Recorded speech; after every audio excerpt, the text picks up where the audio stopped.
very little time on developing good quality products and services and then taking it to scale. So this investment is very critical for both public sector and private sector to function more efficiently as we go forward. Uh, we are now recommending investments in farm registries and geotagged farm plots as an essential investment as part of every bank project we do now.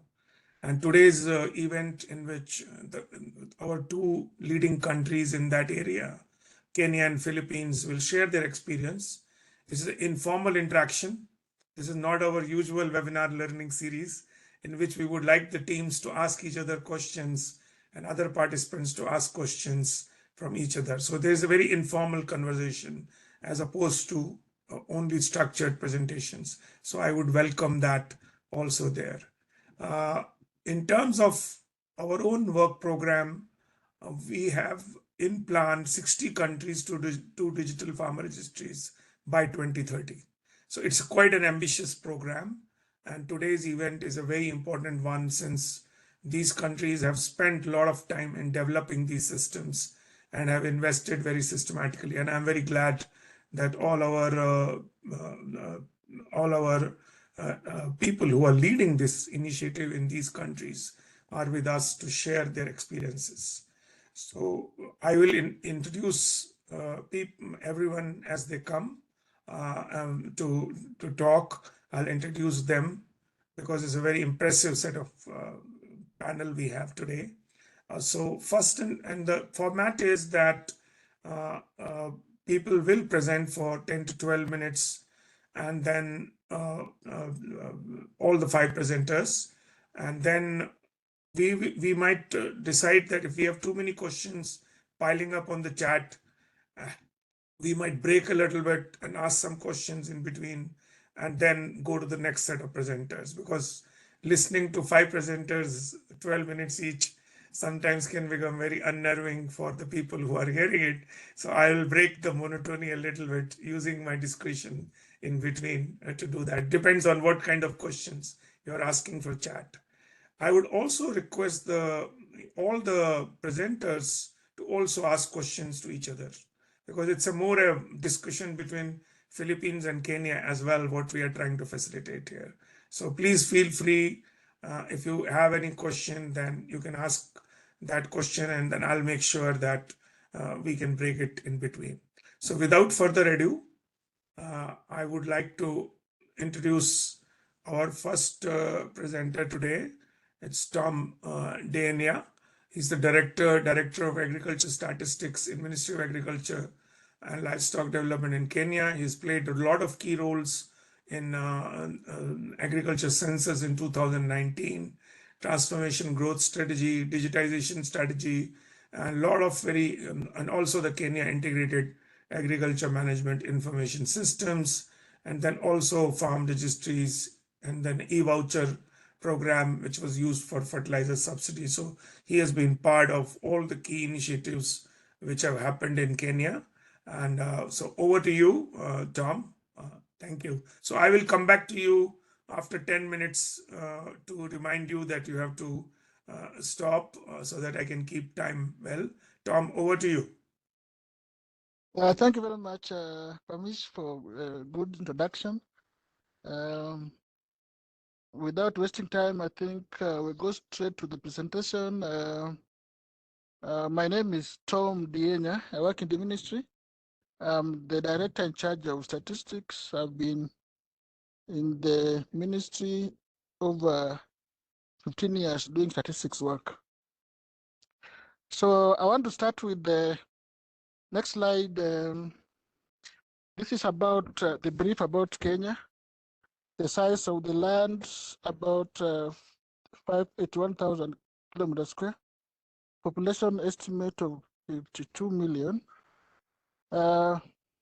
Kenya is largely an arid land in terms of rainfall. A small part of the country receives regular rainfall. A big part does not. And this is important in terms of registration, because if you're a country that is arid in nature, people tend to live far apart in those arid areas, and sometimes insecurity issues, and sometimes the kind of value chains. These are mainly pastoralists who move around with the livestock. So the challenges in terms of registering this kind of farmers, you can see our case. The land classified in Kenya, we have land under the government, and land under community, and land that is privately owned or personally owned.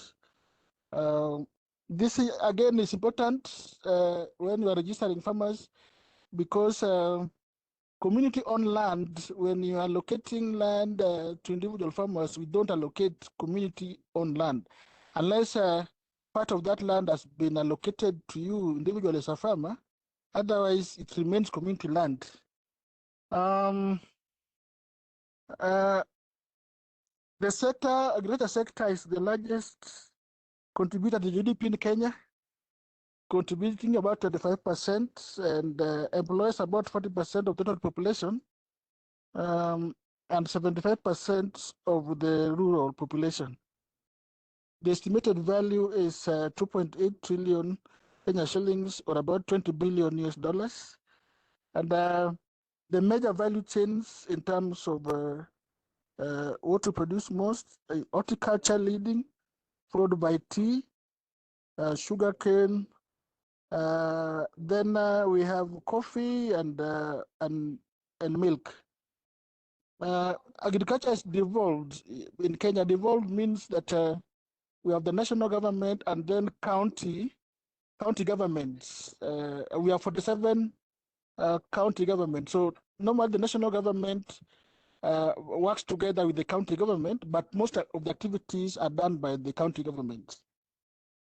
And next, okay, the strategy, this work of registration needs to be linked with the strategy. We are implementing a strategy which is called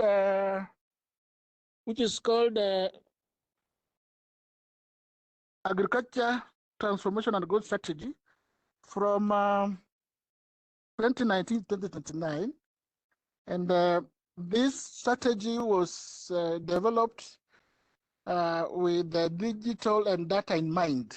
By the time it was being developed, we had this idea of how can we participate in the modern economy, in the fourth industrial revolution. So we strategically said in the strategy that we will use data and digital agriculture to transform the agriculture sector from more of subsistence kind of agriculture, more commercial agriculture.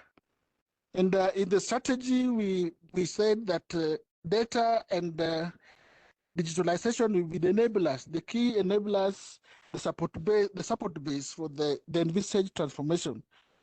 So the good thing about the fourth industrial revolution is that it is giving us a chance as a developing countries to really come into play. The fourth revolution does not require big machinery, does not require huge electricity. It just requires internet connectivity and training on ICT and connectivity, and then you are participating in it. So we challenge ourselves to fully participate in the fourth revolution, and we are trying to see how to maximize the benefit.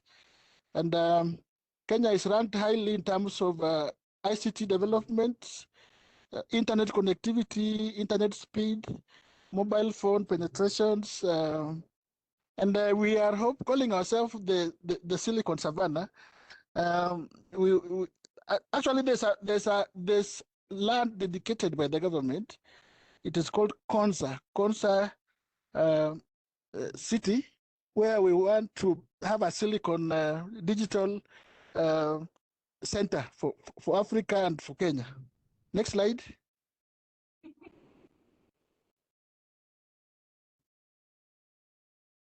Okay. We want to thank the World Bank. Famish here knows We were among the first countries to have the big data center. The World Bank supported us.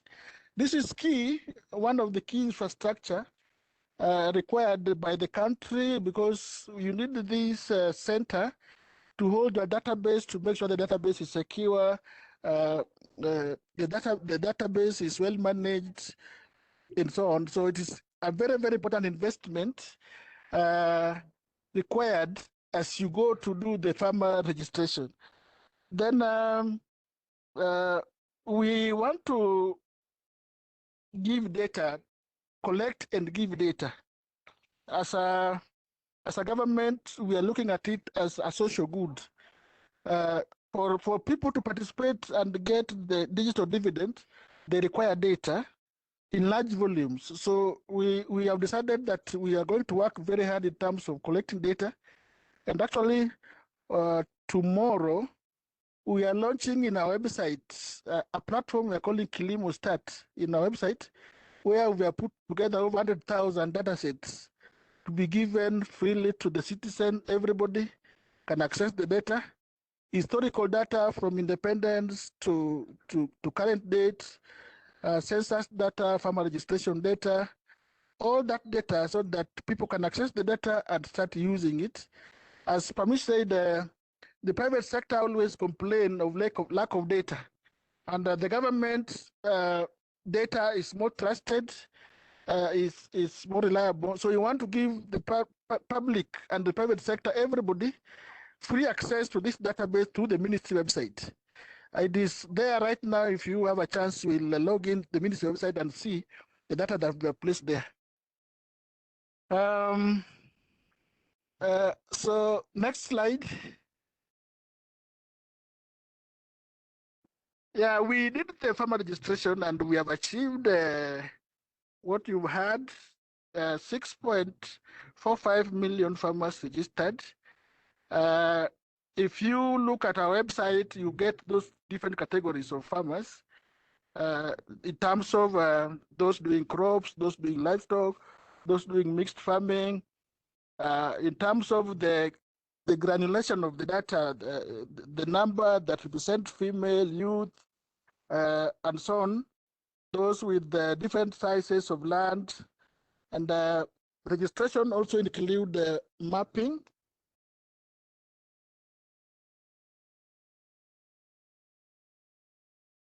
The geotags of the farms. So this is important. This is important for the interventions that are supposed to be given from the database. A lot of interventions are going to be data driven. They're going to be innovative, data driven, digital driven. So you need these informations like the geotags of the farm and so on. Next, last slide, please. Yeah, so to address the data issues in the ministry, we adopted what is called KIAMIS, Kenya Integrated Agriculture Management Information System, as a strategic means of collecting data. How do we collect data scientifically? The best way to collect the data. How do we manage the database? The best way to manage the database. How do we share the data? The best way to share the data, whether it is open data we share, or whether it is private data, confidential data. Over the weekend, we developed the data sharing, data governance framework, basically to help us deal with the sharing the personal data because of data governance, data protection issues. We did that. We have a draft now, data governance framework to help us deal with issues of sharing of personal data. But open data is free. We are going to give it free. Then the same KIAMIS is also having an ICT system for data collection, which Salim will talk greatly about it and how it works. So we got support from FAO and the World Bank to do the farm registration from the month of September to November. And the figures that we achieved are there. Just to mention that we also were able to register 17,000 agro-input dealers. By the time we were doing this registration, we also had a desire to link the agro dealers. This is the people selling farm inputs. We were thinking of using the agro dealers as last mile distributors of the subsidized inputs. So we thought we could register them and see how we can link them with the registered farmers. So that's my put. I hand over now to Salim to continue. Thank you very much. Thank you very much, Tom. Before Salim comes in, I'd like to just introduce him briefly. Salim is Salim Kinyumin, currently the coordinator and spearhead of all the ICT projects in agriculture. And he has really contributed significantly to the national digital transformation agenda, has been responsible for implementing the national farmer registries, as well as farm geo plot points. He's also contributed to many use cases, including SMS-based climate advisory services and a toll-free Kenya Agriculture Call Center. He has master's degrees in distributed computing technology and is also a certified Cisco administrator. So over to you, Salim. Thank you so much, Kumesh. Thank you, Tom. So Tom has taken you through some of the journey that we took, or some of the foundational and background information that we had in the Kenyan ag ecosystem. So when we look at the country way back in 2022, we note that there was a new government that was in place, and this government was cheered and had this zeal to improve agricultural productivity and profitability within the smallholder farmers. When we look at the Kenyan farmers, they are mostly smallholder farmers. And within these smallholder farmers, we have more than 51% of this farm being less than 1 acre in terms of the land sizes. So the government was determined to improve productivity within the same limited resources. And the model that the government was adopting was data-driven model. And we could see here there were a lot of intervention into the data ecosystem. But all these data were collected to help these smallholder farmers. And by then, the country had now matured enough whereby we had gathered all the relevant agricultural data sets, which was enough to make the country ready and move towards precision agriculture in data-driven models for agricultural intervention, both at the farm level and also at the policy level. We had a lot of strong local contextualized agronomic information that had already been developed and packaged. In terms of ICT and data infrastructure, we had already established some quite good ICT infrastructure ready to analyze this data and disseminate good agricultural practices to these smallholder farmers. When we look at the Kenyan ecosystem, we have a number of agricultural technology service providers touching different thematic areas in agriculture, starting from productivity, market linkages, financial inclusion, and data analytics. But we sat together with the private actors, the government, and there was a need to know who are these stakeholders that we have jointly gathered all the effort together to serve these smallholders. By then, no one could completely say that he or she has a complete register of who are these farmers, where are they located, can we access them, can we contact them, what are they practicing in terms of agricultural enterprises. So then with that, we realized there was a need to first fill in and can establish a national farmer register, that all this intervention now can be geared and moved towards this register with a very clear targeted approaches. Then, so last year in 2023, that's when now we mobilized all the resources within the government, in collaboration with the private and also the development agencies. And the first thing that we did before we established this register was to look at the ecosystem. We looked and sourced for all the actors that work closely with the farmers. The intention of this was we wanted to build a national register. We know this register is not only serving the government alone, but rather this register was to serve both public, private, and other agencies that work close with the farmers.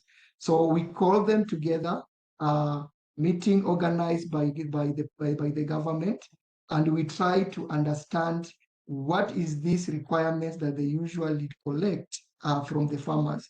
Then we consolidated all their data collection tools and harmonized them into one unified and a comprehensive data collection tool, that by the time that we were ready to march to the field, then we were sure that we are going to capture details that will not only solve or address the data needs for one individual stakeholder, but rather data needs that will solve for the entire ecosystem. Then once we had harmonized the data collection tool, then now we had a very clear strategy on how we could now move to the farms at the lower level.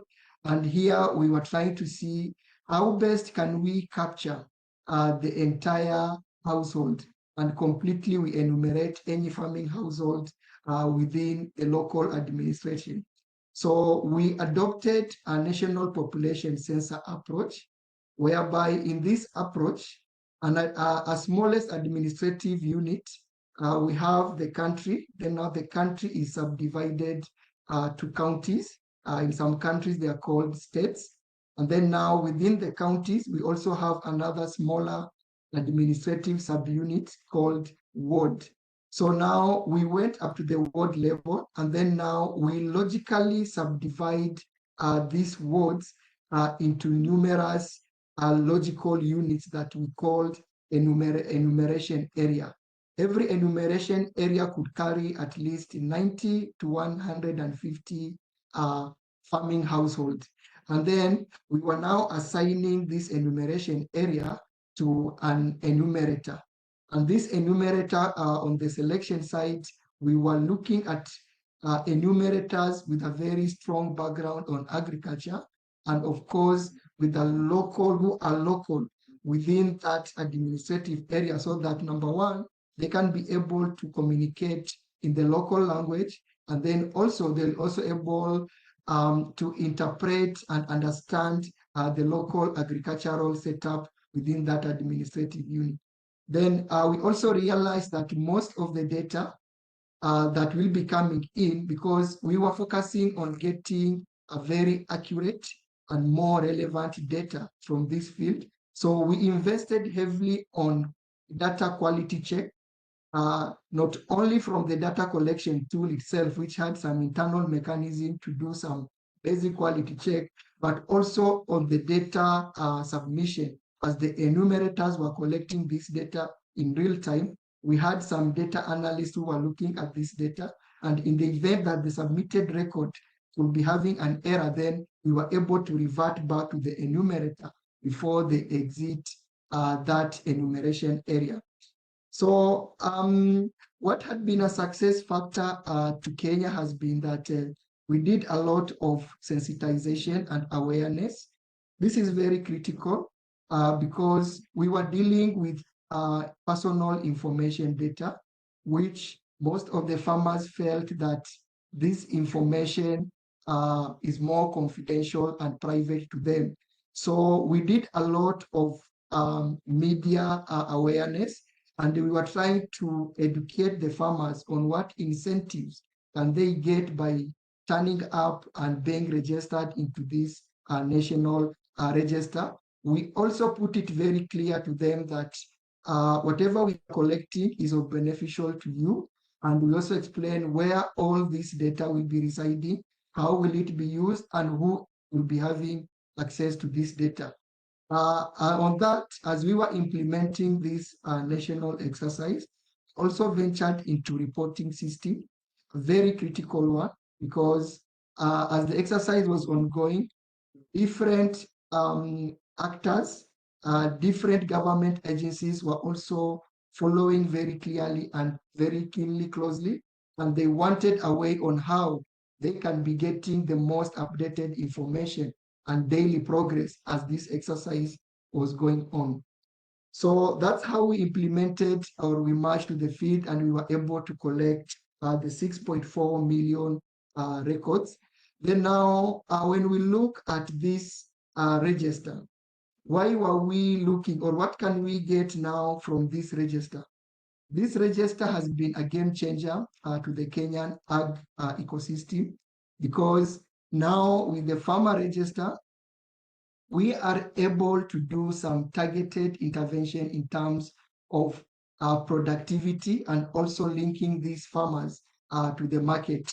And this has been significantly enough because now we know who are the farmers, we know what they are practicing, we know where they are, and with that information, we are able to streamline processes at the policy level in terms of input subsidy programs at national level, and also input subsidy programs at the local government level, where we have every and different counties implementing their own subsidy program. Some counties are able to implement seed subsidy program. Some counties are able to implement fertilizer subsidy program. And at the national level, the team is also able to implement the subsidy program on fertilizer through now the e-voucher system.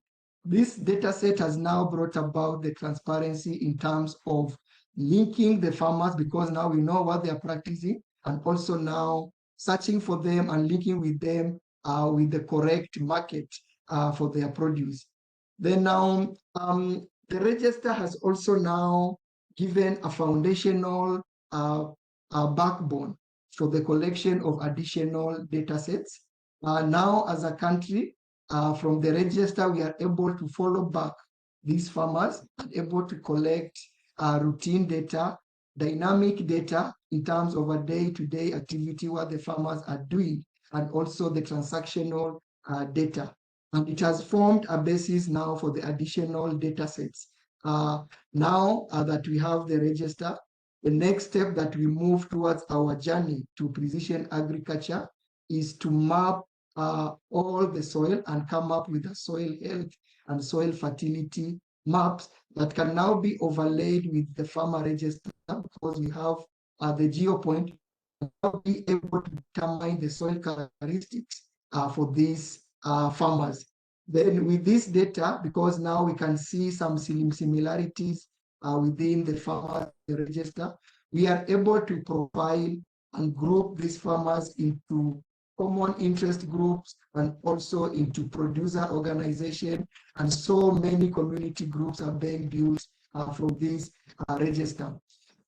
In the digital plan, Kenya had done a number of digital products and services in form of data use cases, but we were doing this with data that had a lot of data gaps, because by then we had no complete register that we could use to rely on as we were implementing this digital register. Now the farmer registry has come in as a source now to fill in the data gap, and now we are very clear on the tailored digital solutions that we disseminate to the smallholder farmer. It has also not only strengthened the existing use case, but also it has now accelerated and scaled the data innovation and the data and the generation and development of new data use cases, which were much complex compared to the anchor data products and services. Now we are able to go to advanced data modeling and be able to produce what the government of Kenya is prioritizing as the critical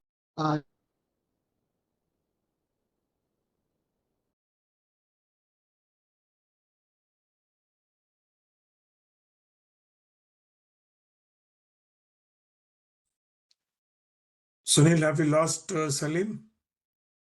No, sir, I see him here still, but I think there is some. He's there. I see his name yet. Because we are Maybe running a internet. little bit tight now, Yeah. because so I think we'll have to move to the next presenter if it doesn't get resolved in a minute. Sure.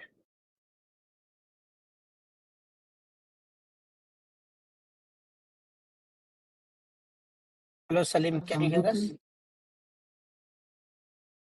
You're back. Yes, I can hear you. Salim, we lost you for a minute. Able to hear me? Now we can hear you, but we lost you for a minute. Oh, sorry for that.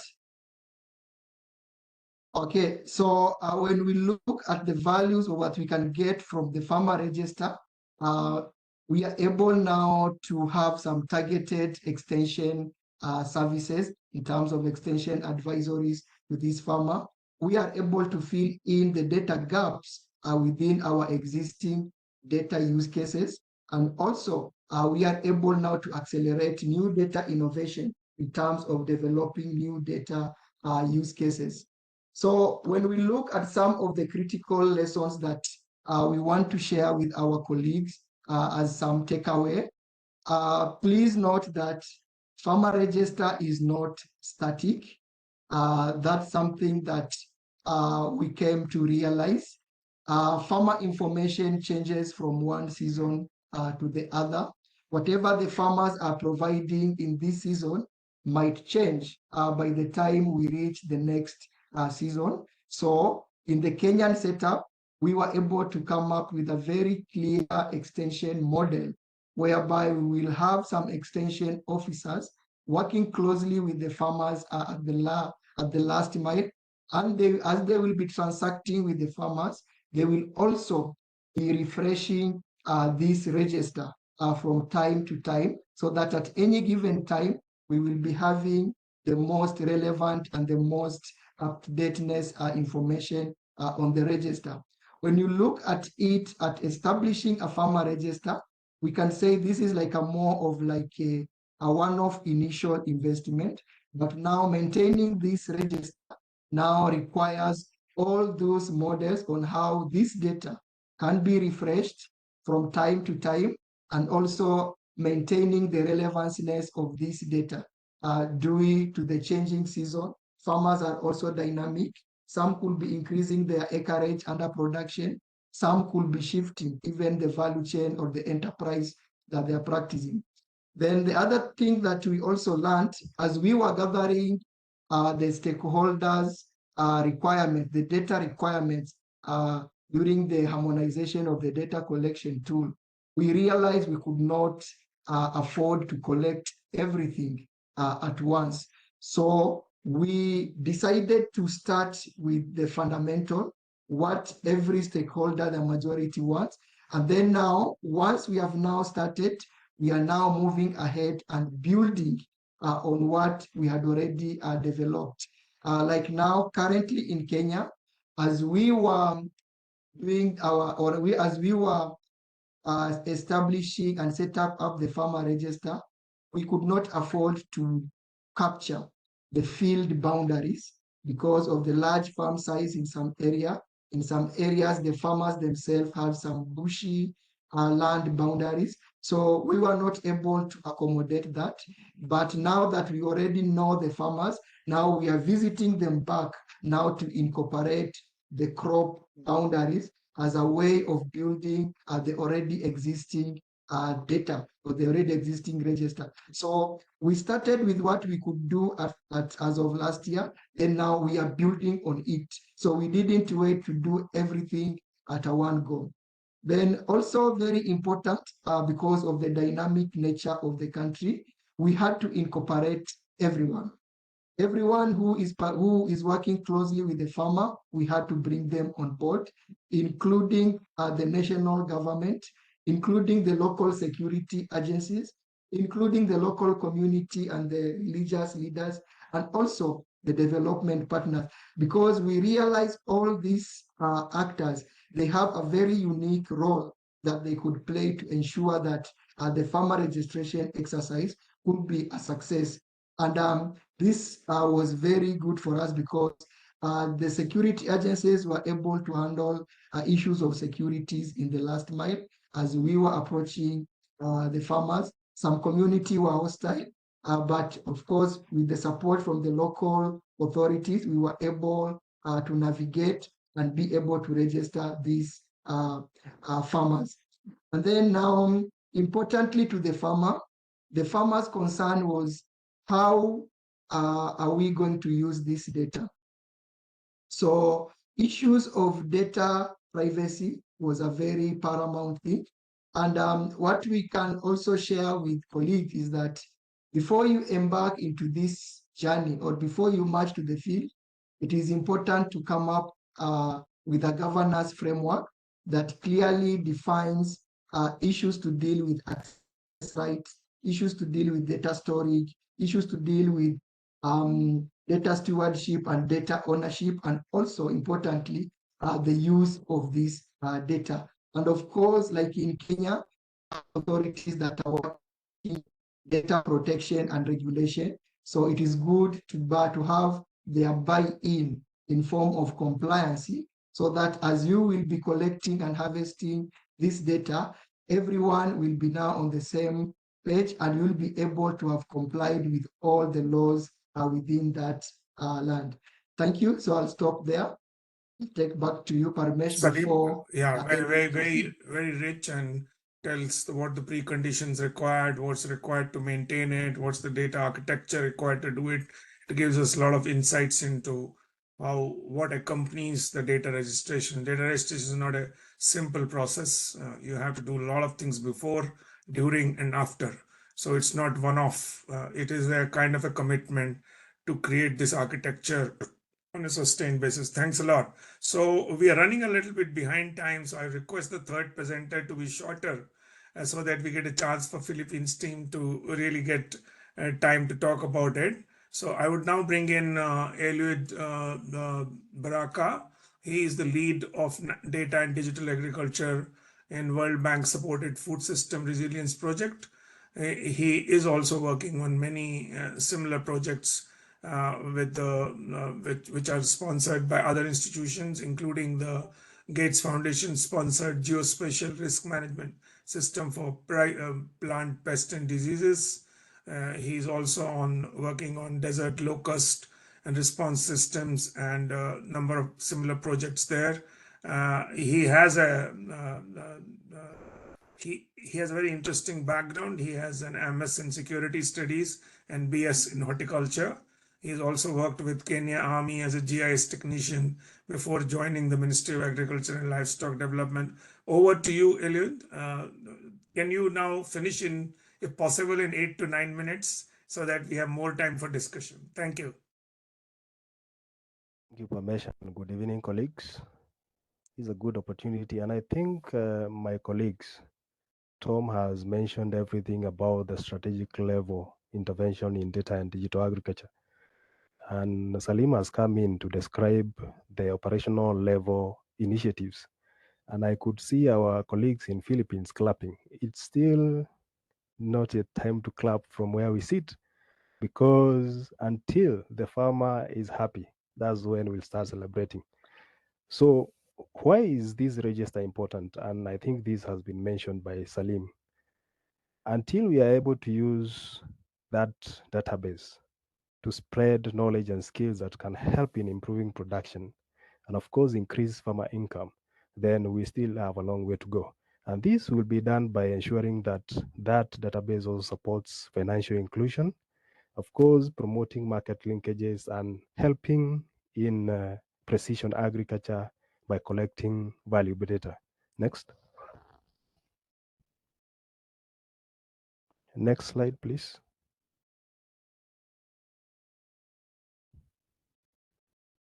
Next slide. Salim, if you can hear me, next slide. Yeah. Yeah, we can see the next slide. Okay, good. So this is how we have been able to visualize the data and digital agriculture ecosystem, because we realized the masterpiece that was missing was the farmer profile. And of course, we've been able to collect data on farm size with GPS locations, the value chains that these farms are investing in. And of course, we intend to collect transactional and production data. This is using the Kenya Integrated Agriculture Management Information System. Other than that, as mentioned earlier, this will be incorporated with the eVoucher app that is helping in delivering inputs to the farmers. Of course, with that, we need the skills and knowledge in terms of technological innovation management practices at on-farm level, and of course, using digital platforms, using the Kenya e-extension platform. This is the agroecological data that we need to support the farmer in increasing production. Of course, other than that, we need agribusiness data. And we'll be using Easy Circle, which is registering and automating circles and farmer producer organizations. And of course, with increased production, we need a market. So we'll also be using Kenya Agriculture Market Information System to monitor production volumes and prices during the short rain season from March to May, and of course the short season from October to December. Of course, we also need to look at other risks like plant pests and diseases. And we have developed an early warning system within the agriculture sector called Risk Management System for Plant Pests and Diseases.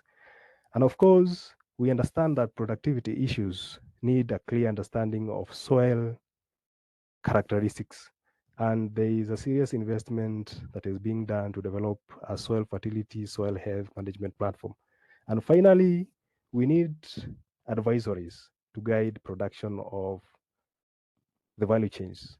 And we incorporate the Cultural Agricultural Observatory platform into this to help in spreading the information about rainfall, temperature, and wind.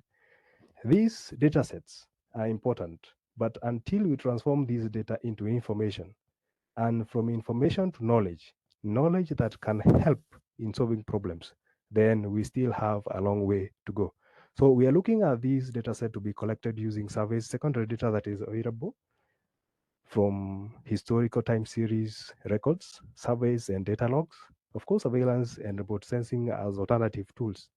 And we'll bring this into one stop shop visualization platform in the name of a geoportal. Currently, we have a repository in the name of Kilimostat, but we need to include the where-when attributes into that Kilimostat so that we can understand the challenges that affect specific areas of a country.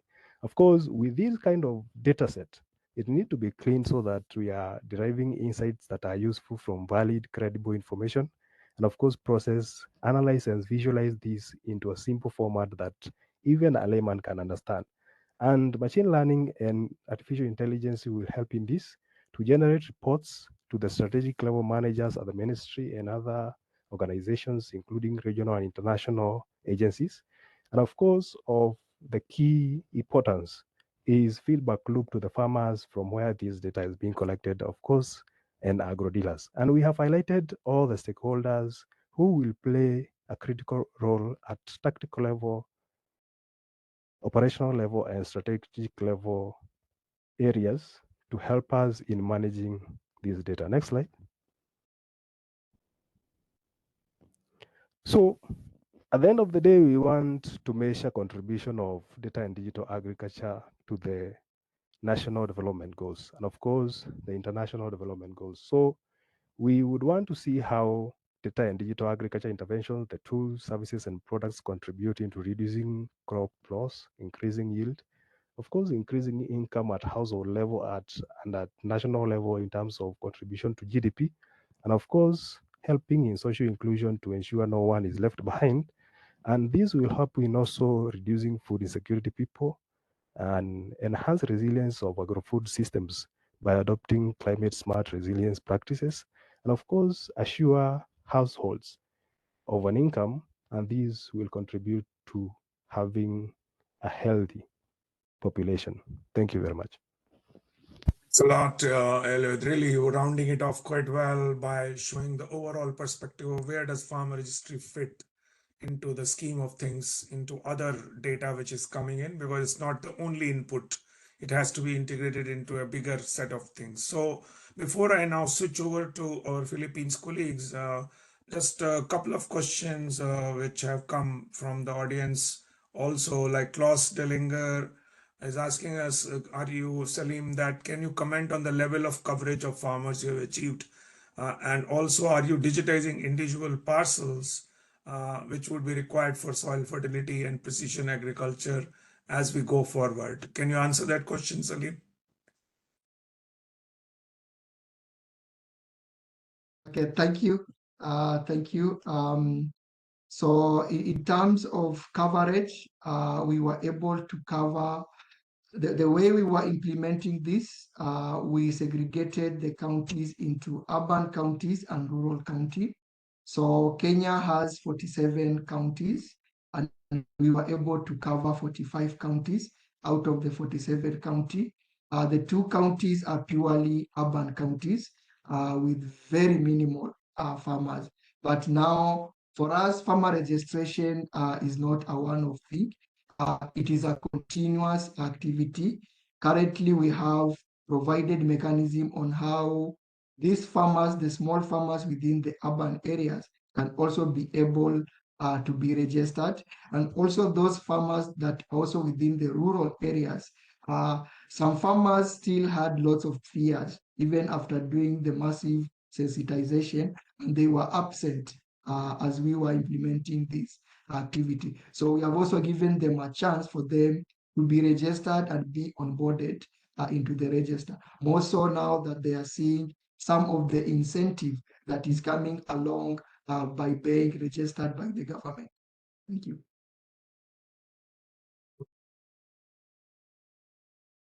You I'll are ask the muted. question about geo-tagging, which is the second part of the question which Klaus has asked, but I will leave now. I want to move to Nicholas Manalo, basically in Philippines, and then we'll pick up the questions from where we are. Maybe they will talk about some of these questions while they are talking. Thanks a lot.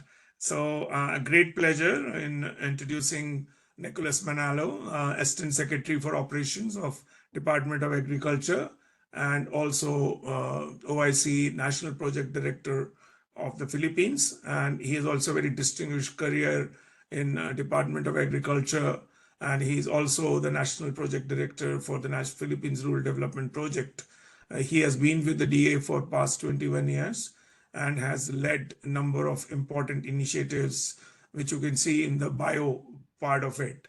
So, he has a master's in agriculture sciences and also agriculture sciences from Philippines and Japan. So over to you, Nicholas. Yes, thank you, Parmesh. Well, greetings, everyone.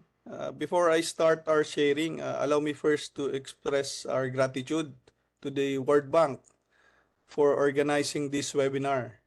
And also, I saw our partners from World Bank Philippines joining, as well as colleagues from the PRDP, the World Bank supported projects in the biggest World Bank supported projects in the Philippine agriculture. I also would like to commend and congratulate our co-panelists from Kenya for the tremendous work you are doing. Same with the Philippines. The road might be long and bumpy and full of challenges, but I think we are both in the right direction in ensuring the inclusion of the major stakeholders in in your department, as well as in the Philippine Department of Agriculture. So again, I am Unicols Manalo. I would like to share the experience of the Philippines together with our Director for Operations, who will be sharing the presentation of our from our end. Okay, so the Philippines started our registry way back, I think, in 2011. Okay, so we call this the Registry System for Basic Sector in Agriculture, or RSBSA. It's basically an electronic compilation or a master database of information of the primary agri-fishery stakeholders, farmers, farm workers, fisher folks, and what we call in our country the next or the future of our country, the agri-youth. Okay? The registry includes or collects and maintains the personal and socioeconomic information. Of course, we abide with the rules of the data privacy, as mentioned also by colleagues from Kenya.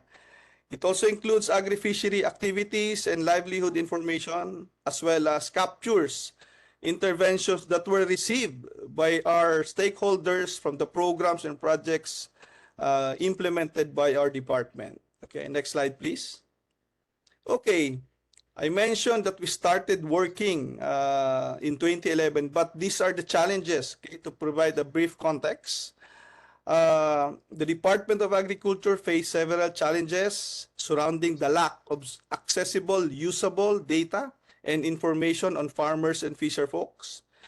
It lacks the sufficient understanding on the agri-fishery landscape and profile of the key stakeholders of the sector, as well as we lacks basis for targeting the beneficiary. Okay, affecting our formulation of policies as well as our decision making. Thus, the delivery of the programs and services fails to respond, fails to be delivered on time, on a timely manner, as well as mismatch the actual needs of the beneficiary. And some of the instances, it also, becomes susceptible for local politicking as well as fraud. These were the challenges that our ministry or the department faced when we started this farmer registry. So next slide, please. So in 2011, okay, together with the joint efforts from other national government agency, we started the development of what we call the registry system for basic sectors in agriculture.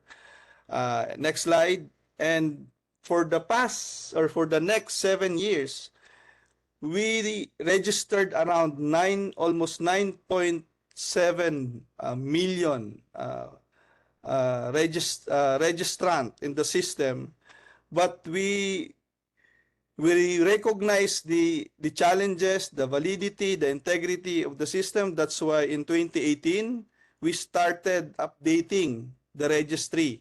Okay, so with regards to the succeeding activities on the updating as well as the different initiatives that the department started, I would like to call on my partner in the operations, Director Lorna Calda, to present the succeeding slides. Thank you.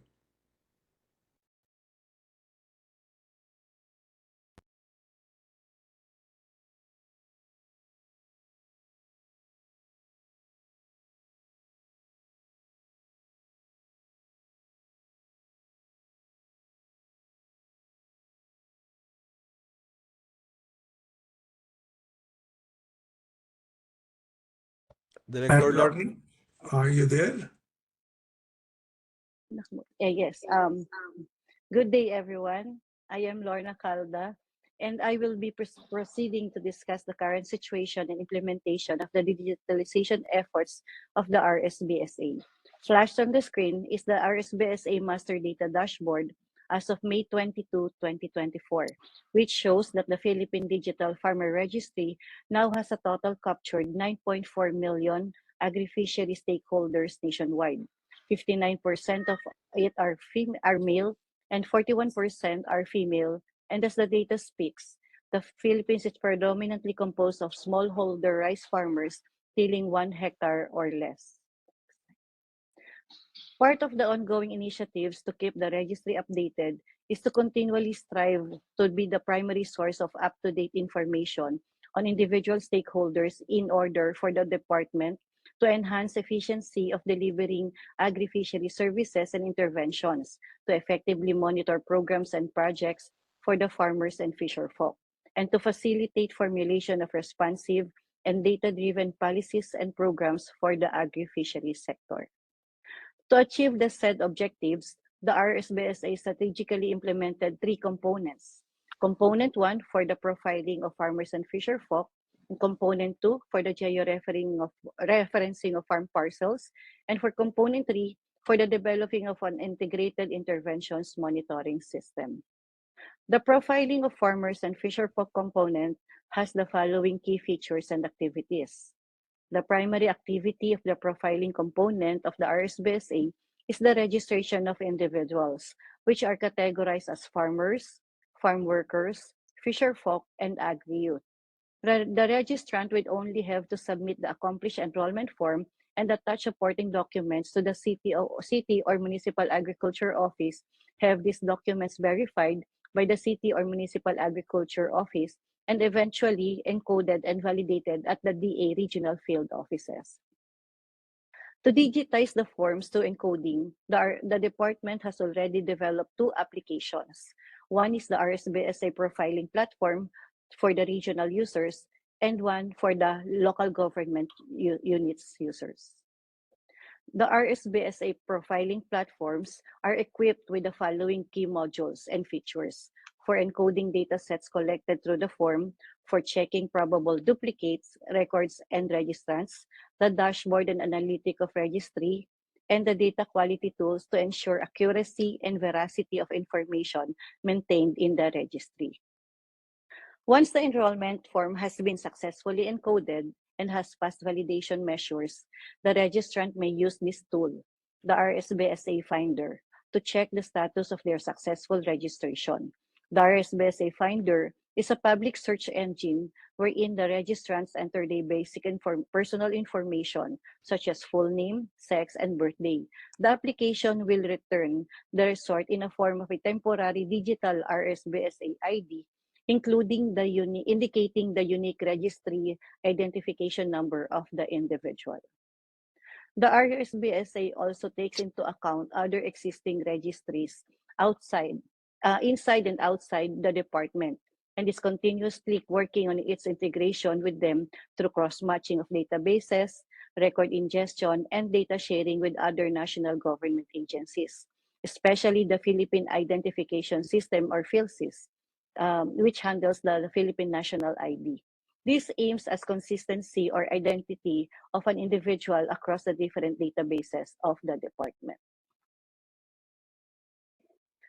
And for the ongoing digitalization efforts to address constant threat to fraudsters and identity thieves, the RSBSA is developing its in-house facial recognition and liveness check application linked to the registry.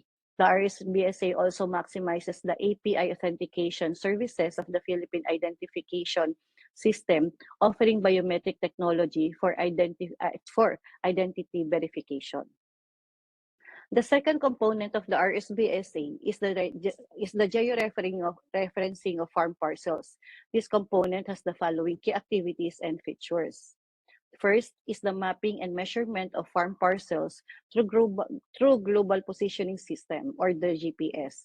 Through the geo-referencing methodology, the approximate size and location of agricultural lands nationwide are being collected with a GPX file output. As of this year, the RSBSA has already measured more than 1 million hectares of farm parcels nationwide. All GPX file output and additional farm parcel information are being uploaded and encoded to the RSBSA geo-referencing platform developed by the department. The RSBSA geo-referencing platform has the following features: uploading module for the GPX file output, linking a farm parcel recorded to the farmer record in the registry, overview map of successful geo-reference farm parcels, and viewing of specific farm parcels. Also, one of the unique features of the RSBSA geo-reference platform is collection of crop rotation and even farmer tiller rotation information, as it is part of the dynamic farming culture here in the Philippines. All successfully uploaded farm parcels, which have gone through validation measures, will have its own unique geo-referencing number, which serves similarly as the identification number of the parcel for traceability purposes. The third final component of the RSBSA is the development of an integrated interventions monitoring system, or the IMS. One of the highlight activities under this component is the issuance of the so-called DA Interventions Monitoring Card, or the DA-IMC. This card is a multi-purpose card issued through recognized financial technology partners that serve as identification card, bank or e-wallet card, and at the same time, tool for receiving or claiming interventions such as cash, seeds, fertilizers, fuel, and among others. This DAIMC is also a response to increase the financial inclusion among Filipino smallholder farmer nationwide. Also under this component is the development of the integrated interventions monitoring system, which aims to establish a data warehouse of interventions received by the farmer and fisher registrants across various programs and services being implemented by the department. To wrap up, allow us to share this system called the iFarm, which is one of the prime sample use case of the data in the RSBSA. The iFarm is an online web application which aims to enhance the department's farmers information system for disaster risk reduction and management through the establishment of a reliable, up-to-date, and readily available baseline data at the farmer and field level. So planting and harvesting activities, damage and losses reports, rehabilitation and recovery intervention, and also as an updating tool for RSBSA and management of the geo-reference farmlands. Next slide, please. Okay, the iFarm system is connected to the RSBSA database. So the profile of the farmer and the parcels are linked. So there we can generate the updated farm parcel linking from the RSBSA. Then the seasonal updating done is the RD planting and harvesting activities, damage and losses reporting, and also the regional rehabilitation and interventions monitoring. Next slide, please. So this is the sample form that we use in iFarm. The shaded areas are auto-filled from the database connected from the RSBSA database. So next slide, please. Okay, so these are the features of the iFarm. We can monitor crop, the growth stage and health of the crop, and also we can use it for pre and post disaster assessment. We can generate farmers and fields at risk. If there's an incoming tropical cyclone along the path, we can already determine or identify the farmers and fields at risk. And then the trends in historical analysis, because it has an data archiving feature for further analysis, and also mainstreaming of the disaster risk reduction and management. It provides local advisories and DRRM information, integrating to policies and institutional structures. So that's all. Thank you. Thanks a lot. This is just too good a presentation, Lorna. I wish we had more time with you. The Philippines example, I last visited in Manila and I had spent 3 days learning about this system. And since then, I've been urging our colleagues, Julia, Amara, Teresa, and Mio to really bring the Philippines experience to the rest of the world. And I think you're on to something. And I think Philippines is in a position to provide support to other countries to really launch these systems there. And so thanks a lot to both of you. And now I'll sort of facilitate a conversation between the two teams and the others who are there. Clearly, this doesn't happen overnight. So I would ask both teams to talk about a little bit about how much time it takes for us to really invest in the whole system in the country, because you have been working as shown since 2012. So it's not like it's happened overnight or something. So what do you consider as the two most important investments which are required to make it happen when you are advising other countries? So I'll ask this question for Nicholas and Lorna both. Yeah, please go ahead. Thank you, Parmesh. Actually, it's really the buy-in of the management. because we need the support, not only, not only more, but we need the financial support. Okay. Actually, the origin of the RSBSA is started from the Department of Budget and Management. Okay. Because they realized that the government really needs to know where its resources, or particularly, of course, in terms of the strata of poorest sector of the Philippine economy, Philippine society, it's actually the farmers and fisher folks. So yeah, it started from the support coming from the Department of Budget and Management, and of course the buy-in of the leadership of the Department of Agriculture. Would you like to add something to what Nicholas said? Yes, I would like to also add that one of the buy-in is also the understanding of the people around using the RSBSA. Just like what Mr. Salim had mentioned before, there is a fear from the farmer side that their identities can be used from or for other intentions. That's why we have to disseminate it properly. That is one of the biggest problem, because even though we did our best in disseminating this information, there is still some who misunderstood the RSBSA. I think the communication part and having a good extended period of sensitizing the farmers and then building support of the management and different parts of the government which are interested, both are very, very important. So, can I come to the second point? Because one of the things which requires us to develop specific products and precision agriculture is geo-tagging of the plots.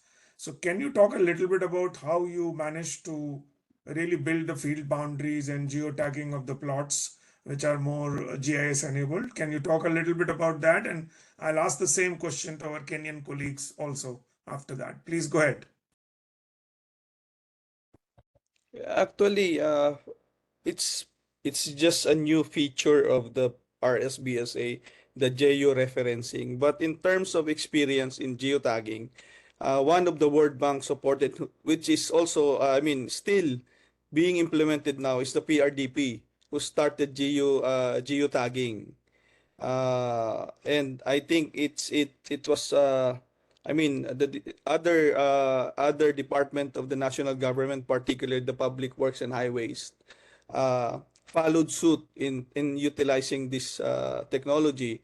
But on the side of the georeferencing, we hired what you call surveyors, okay, um, providing trainings as well as the equipment. And our target is around 3 million hectares of rice and corn, because that's the priority agricultural crop in the Philippines. Okay. So on the present status of that, I would ask Director Lorna to elaborate. Thank you. Yes, thank you, ASEQ. Actually, since 2017, when we crafted this, when we started crafting the updating of the RSBSA, we thought of including the second component, the georeferencing, because our unit is involved in the disaster risk reduction and management. So we are having a hard time in validating the damage and losses reported by the local government units.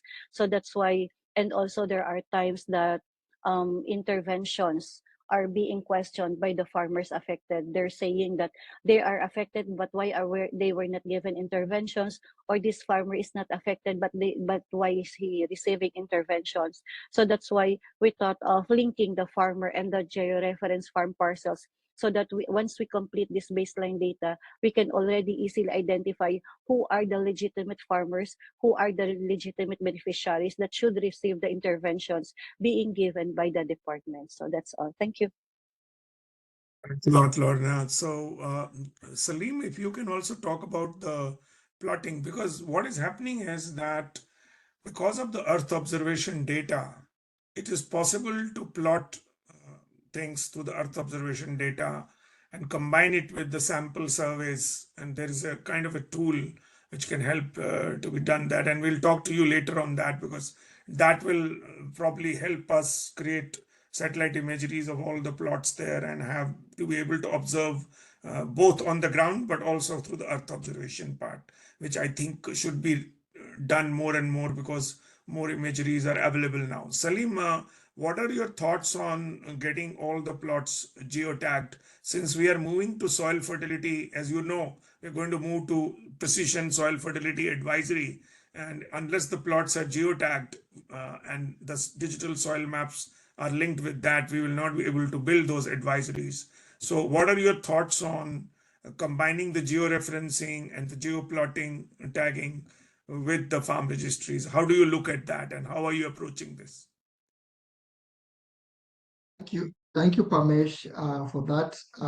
I think for the Kenyan context, we somehow achieving the same thing, but in a different way, because when we were establishing the register, we were able to collect the single point geo points. And now that we are looking into the soil fertility maps, and we are also interested on mapping out the crop under production. Now, our next move is to ensure that we have the shape files for each and every enterprises at the farm level. So for us, we looked on a number of technology, but looking on the Kenyan setup, not in all the counties where there are clear boundaries. In the coastal parts of Kenya and eastern parts of Kenya, the farms have no clear boundaries, like you could see maybe a fence or perhaps a line of tree that you can clear, say, and indicate that this is a feed or is a boundary demarcation. It's not the case. It is only the farmers themselves who knows where their boundary stops. So for that now creates a limitation with remote sensing based technology to geofence these farms. Other counties, like in the central part, at least the boundaries are very clear. Farmers are practicing either putting a fence or planting trees across the fence. So you are able to see from an aerial view that this is a clear boundary. So on those areas, we can now leverage on this remote sensing technology. Thank you. Great response. It's not that. Maybe I can add to what Salim has said. We are launching routine data collection system, and in this system, we are training extension officers to be able to delineate the farm boundaries and take the farm acreage, digital farm acreage, so that we build it in the database. We are also working with the Ministry of Land, the Survey Department. They have some farm boundary data that we want to incorporate so that we try to delineate the farms together with the data that they have, the land registry, that are some boundaries for the people who own the land privately. Thank you. It's a lot, Tom. Really important to work with, like in India, the Department of Land Resources and Agriculture are working together to build a composite kind of data which brings the farm registries and geotag plots together. So I think it requires a lot of back and forth between the digitizing the farm boundary system.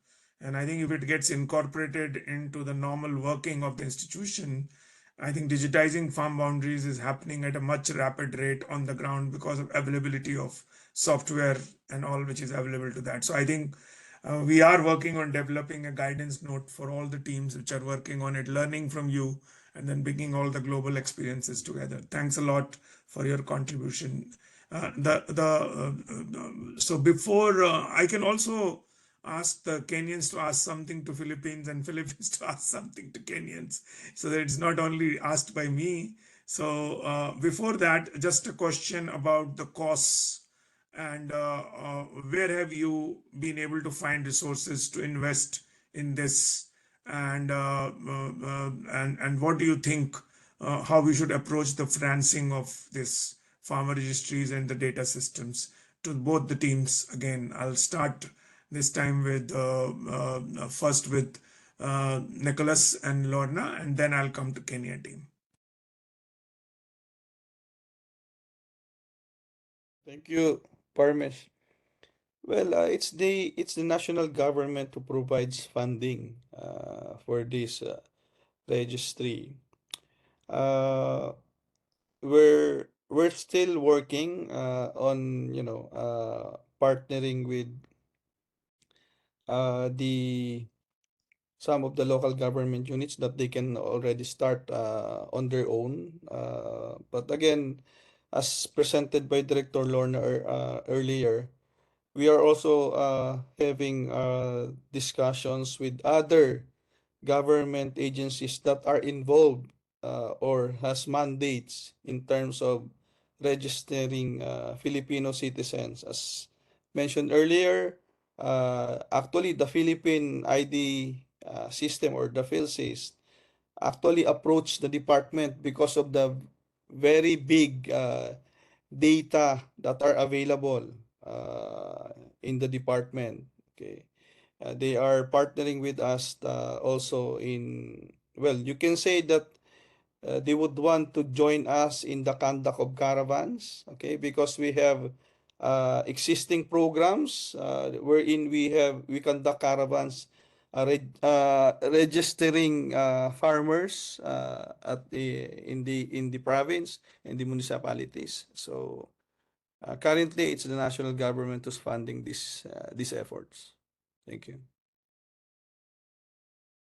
Yes. To add what we with ASECU Manalo has said, right now we're planning to use other resources such as the participation of the farmers association or organization involving in doing this activity. Actually, there is also a sample LGU that geo-reference. They're all rice farm parcels, and they came to us to voluntarily use the iFarm system because it will be a big help for them in identifying and in giving the interventions. Given that the agriculture right now is in the clustering approach, so that's why we're planning to utilize all the associations so that they'll be capacitated in reporting their farming activities. Through that, they will be recognized immediately as the legitimate farmers. Thank you. That's very good. I think there is a exercise going on in Kenya also of digitizing farmer organizations. And also, I think we have to bring the whole ecosystem in digital. Sometimes we work only with farmers, but I think there are a lot of young youth agripreneurs. There are also extension agents and all. So we need to build a continuous process that we involve a lot of range of people. Their farm organization is actually a very good idea.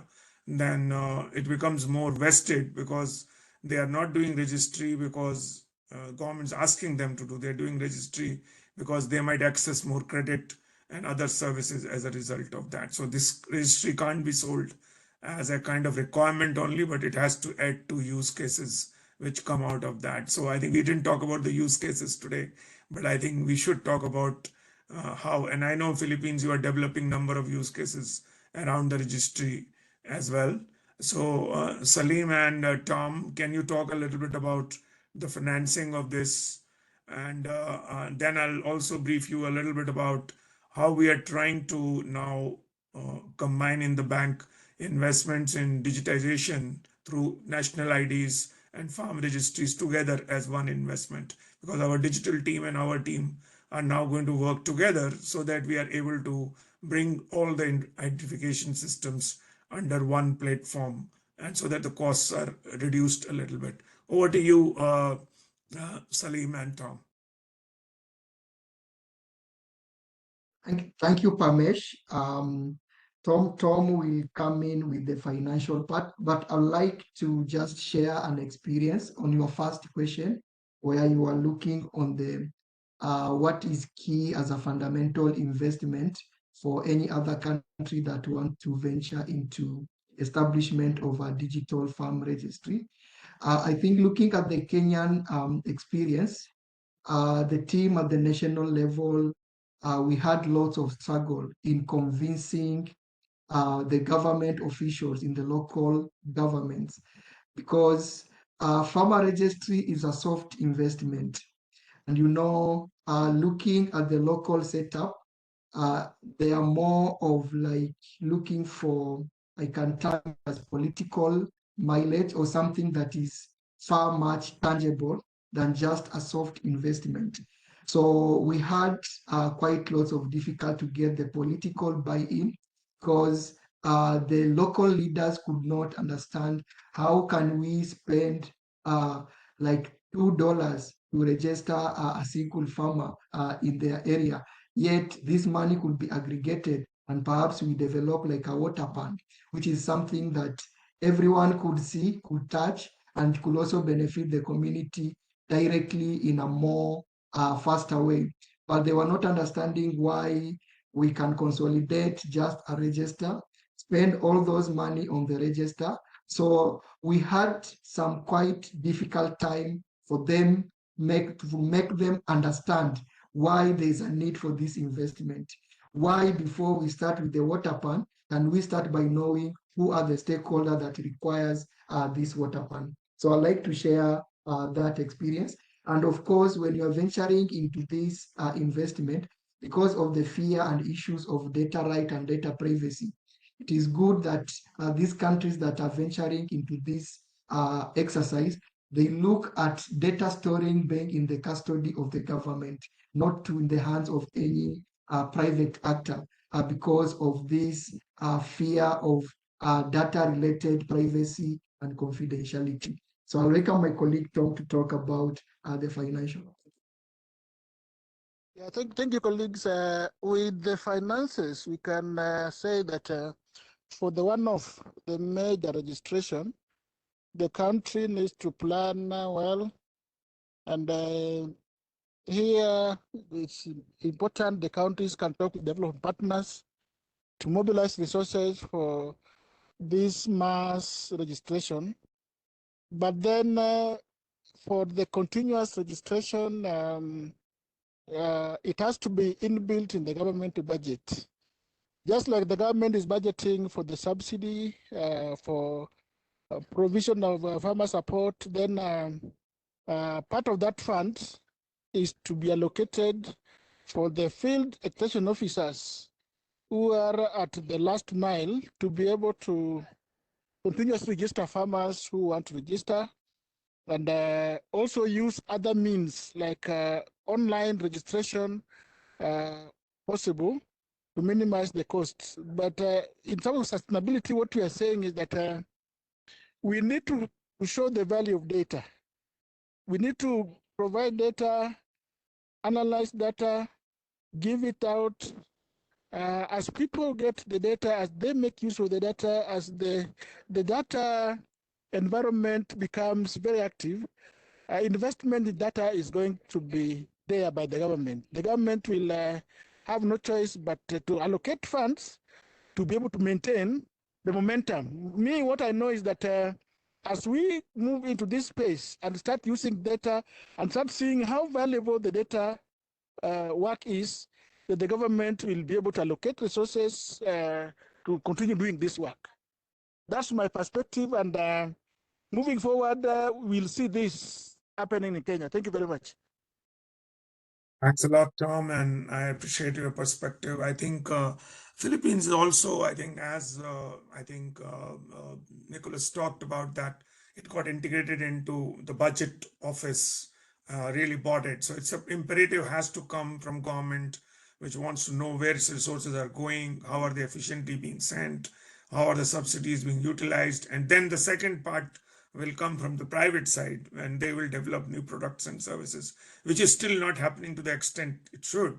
But I think as we look at other countries in middle income countries and in Europe and others, that data has led to a lot of innovations. So I think that part of how do we develop new sets of innovations using data is still to be tested and tried out, and we need to work on that as we go forward. But I want to congratulate both the teams. I really want to individually thank all the people who contributed their ideas. This is not the first. I told you there are about 18 countries in pipeline. So I think we will arrange something with those countries now, which are about to design, and that will become real.